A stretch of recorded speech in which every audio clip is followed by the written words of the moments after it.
12시에 많은 참여 바랍니다.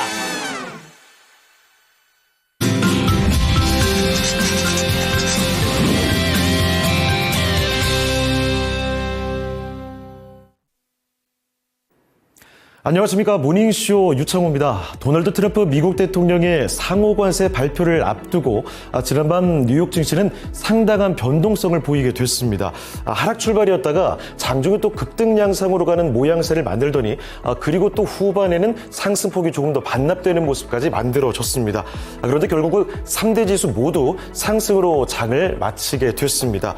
하지만 정규장을 마치고 이 상호 관세 발표가 되면서 정말 드라마틱한 전개가 또 됐죠.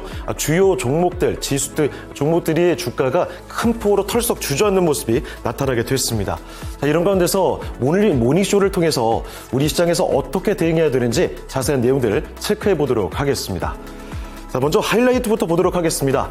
첫 번째 헤드라인 보시면요. 우리 시간으로 새벽 5시부터 전 세계가 집중을 하게 됐습니다.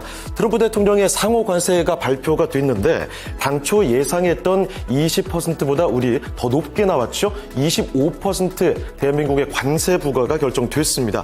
한국에는 이렇게 관세 부과 결정됐다는 소식이 5시가 넘어서면서부터 떠들썩하게 전해졌고요. 자, 그리고 또 한 가지, 이에 앞서서 미국의 3월 민간 고용 지표가 나왔습니다. 15만 5천 명이 증가했다고 하는데요. 예상치는 큰 폭으로 증가한 수준이었습니다. 자, 그리고 또 관세 관련한 이야기가 한 가지 더 있었죠. 트럼프의 상호관세 발표 이전에 나온 내용입니다. 멕시코의 대통령, 그러니까 이 클라우디아 셰인바움의 말입니다. 관세로 미국과 대립각을 세우던 이 멕시코에서 미국의 보복 관세를 즉각 부과하지는 않을 것이다. 이런 이야기를 전하면서 화제가 되기도 했습니다. 자, 그리고 이런 건데 특징이 몇 가지만 체크해 보도록 하겠습니다. 전기차 대표업체 테슬라가 강했죠. 정치 전문업체 이 폴리티코에서 일론 머스크 CEO가 몇 주 안에 그만둘 것이다. 이런 이야기를 전하게 되면서 화제가 됐는데 백악관에서는 그 내용이 또 쓰레기라고 바로 강하게 반박하기도 했습니다. 그리고 아마존도 오늘 오르게 됐습니다. AI 기반 광고회사 앱러빈과 함께 틱톡 인수 소식을 전하게 되면서 이런 기대감으로 주가를 올리게 됐고요. 그리고 테슬라와 함께 또 다른 전기차 업체죠. 리비안 오토모티브, 이쪽은 주가가 굉장히 크게 내려갔습니다. 사실 1분기 차량 인도량이 전년 대비해서 감소했다는 소식 속에 실망감이 작용이 됐고요. 자, 거기다가 엔시노, 금융 소프트웨어 종목이죠. 이 종목도 예상보다 부진한 4분기 실적, 이런 점에서 주가가 폭락을 거듭하는 모습 확인이 됐습니다. 자, 그리고 오른쪽 위로 좀 넘어가 보시면 오늘 뉴스 준비가 되어 있습니다. 최근 자주 거론되는 국내 조선업체들의 호재부터, 그러니까 미 군함, MR와 관련된 규제가 풀렸다는 소식이죠. 그 규모가 무려 55조 전재으로 이렇게 풀이가 되고 있습니다. 자, 그리고 수소 대표주인 두산퓨얼셀의 오랜만에 공급 계약 소식도 전해지고 됐고요. 최근 들어서는 주가 급등세를 보이다가 다시 또 잠시 숨을 고르고 있는 철강주들이 울상을 짓는다는 소식, 80만 원이 깨진 후판값에 대한 이야기도 전해지고 있습니다. 여러 가지 소식들 준비가 되어 있는데 잠시 후에 자세히 체크를 해보도록 하겠습니다. 자, 그리고 밑으로 내려가 보시면 모닝 리포트 준비가 되어 있죠. 세 종목입니다. 첫 번째로 반도체 장비주인 프로텍입니다. 신규 장비인 이 레이저 본더, 이쪽에 대한 기대감을 언급하면서 리포트가 하나 긍정적인 내용을 전하고 있고요. 자, 두 번째는 스마트폰 관련주죠. 힌지를 만들어내는 KH바텍입니다. 이쪽에서는 힌지의 가격과 수량이 모두 증가하면서 실적 기대감이 큰 것으로 풀이되고 있습니다. 그런 언급이 나오고 있는데요. 삼성전자의 수혜까지 잠시 후에 자세히 전망을 체크를 해보도록 하겠고요. 자, 그리고 화장품주, 이런 가운데 이 아모레 G에 관련해서 가격 메리트를 지속적으로 언급하면서 긍정적인 투자 의견을 전한 내용까지도 확인이 되고 있습니다. 자, 그럼 이어서 뉴욕 지수 3대 지수 체크해 보도록 하겠습니다. 도널드 트럼프 미국 대통령의 상호 관세 부과를 앞에 두고 정말 큰 변동성을 겪어야 했었던 뉴욕 증시였습니다. 3대 지수 모두 일제히 같은 움직임을 보여줬는데 하락 출발해서 급등으로 말아 올리고 다시 후반에 힘이 좀 빠지는 모습. 하지만 결국 모두 상승 마감이 됐습니다. 간단히 보면요. 다우존스 지수 0.56% 올리면서 42,225포인트의 장을 마치게 됐고요. 나스닥이 가장 큰 폭의 상승이 나왔죠. 0.87% 오르면서 17,600포인트 선에서 거래를 마치게 됐습니다. S&P 500도 역시 마찬가지로 상승입니다. 0.67% 올려주면서 5,670포인트의 오늘장을 마쳤습니다. 자, 그러면 첫 번째 헤드라인 소식부터 해서 지금부터 자세히 좀 풀어보도록 하겠습니다. 첫 번째 뉴스는요, 도널드 트럼프 미국 대통령이 전 세계를 대상으로 10% 최소죠, 상호 관세를 매기겠다는 계획을 공개하게 됐다는 겁니다. 상호 관세, 전 세계 투자자들의 이목을 집중시킨 그 내용이 드디어 결정지게 됐습니다. 미국의 정규작을 마치고 정말 2시간도 안 된 내용이죠. 우리나라는 일단 25% 관세를 부과하게 됐고, 중국에는 34%, 일본은 24%입니다. 자, 그리고 대만이 32%, EU는 20%로 전해졌고요. 베트남이 46%로 전해지게 됐습니다. 트럼프는 특히 그러면서 이 한국과 일본이 비금전적 무역 장벽이 가장 최악이라고 언급했습니다. 비관세 장벽을 세워서 미국 기업의 자국 진출을 막고 미국 수출차의 80% 이상을 한국에서 만든다고 이야기한 점을 우리 언론에서는 주목하게 됐습니다.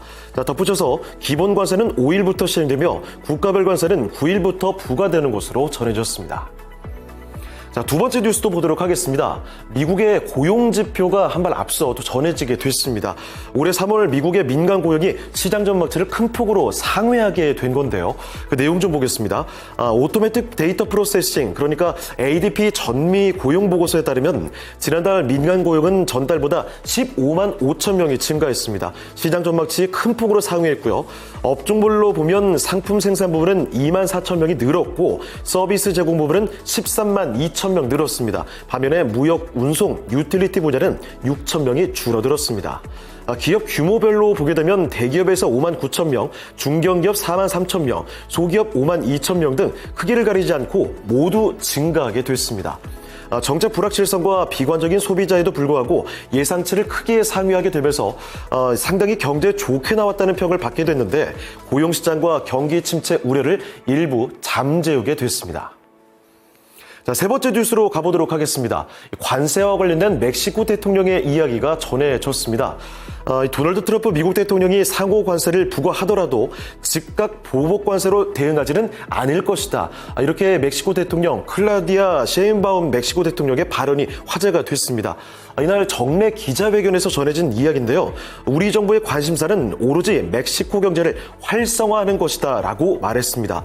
셰인바움은 또 6개월간 다듬은 포괄적인 계획을 3일 발표할 예정이라면서 무엇보다 자동차 산업을 활성화하는 데 초점을 뒀다고 전했습니다. 참고로 지금까지 멕시코는 보복관세로 대응하겠다고 시사를 해왔지만 물밑에서는 미국 정부의 실무협상단을 보내면서 우대 조치를 받아내는 데 주력하고 있는 것으로 전해졌습니다. 자, 다음으로는 특징주 알아보도록 하겠습니다. 첫 번째는 전기차 대표업체 이 테슬라부터 알아보도록 하죠. 이 정치 전문 매체 폴리티코에서 소식통을 인용해서 한 가지 소식이 전해지게 됐습니다. 일론 머스크 테슬라 CEO가 몇 주 안에 역할을 그만둘 것이다, 이런 내용이 전해지게 됐죠. 특별 공무원 130일 기한이 다가오는 것이 그 배경인 것으로 해석이 됐습니다. 하지만 이 보도가 나오고 나서 백악관의 반응은 사뭇 달랐습니다. 굉장히 강도 있게 임팩트 있는 발언을 쏟아냈는데 머스크가 곧 떠난다는 특종은 쓰레기라는 표현까지 쓰게 됐습니다. 하지만 그 트럼프의 상호 관세 발표가 나오고 나서 애프터 마켓에서 테슬라의 주가 강세가 전부 반납되게 됐습니다. 상승분을 모두 반납하는 흐름이 전개가 됐는데 일단 주가 흐름 한번 확인해 보도록 하겠습니다. 주가 보시면 테슬라 종가 기준입니다. 정규장 종가 기준으로 5.3% 올리면서 282달러에 오를 종가를 확인하게 됐습니다. 자, 이어서 아마존입니다. 아마존은 상승으로 장을 마치게 됐는데요. AI 기반 광고 회사죠. 이 앱너빈과 함께 틱톡을 인수한다는 소식입니다. 이에 따라서 시장에서는 환호를 하게 됐고 주가 상승을 이끌어냈습니다. 소프트웨어 기업인 오라클 아니면 이 사모펀드 블랙스톤 등과 경합할 것으로 보이는데요. 트럼프 행정부에서는 한편 이날부터 이 투자자 제한서를 검토할 예정이라고 전해졌습니다. 다만 여기도 애프터마켓에서는 크게 내렸는데 보시죠. 종가 기준으로는 2% 오르면서 주당 196달러의 장을 마쳤지만 큰 폭의 하락으로 전환되는 모습 애프터마켓에서는 확인이 또 됐습니다. 자, 그리고 리비안 오토모티브 또 다른 전기차 업체 한 가지 더 보도록 하겠습니다. 1분기 차량 인도량이 나왔는데 전년 동기 대비해서 36% 감소했습니다. 8,640대로 전해졌습니다. 시장 예상에는 좀 부합하는 수준인데 하지만 시장에서는 실망감에 따라서 주가는 큰 폭의 하락이 연출됐습니다. 미리 좀 많이 빠져서 애프터마켓에서는 뭐 큰 충격까지는 아니었지만 일단 종가 기준으로 5.95%가 저렇게 크게 내려갔죠. 주당 12달러에 장을 마쳤습니다. 자, 그리고 미국 금융 소프트웨어 기업인 엔시노가 폭락을 기록했습니다. 예상보다 부진한 4분기 실적 때문인데요. 주당 순이익이 0.12달러, 예상치를 3분의 1이나 밑돌게 됐습니다. 장전 주가는 33% 폭락하는 모습도 보여주게 됐는데 종가 기준으로 보면요. 19.6% 내리면서 주당 22달러에 장을 마쳤습니다.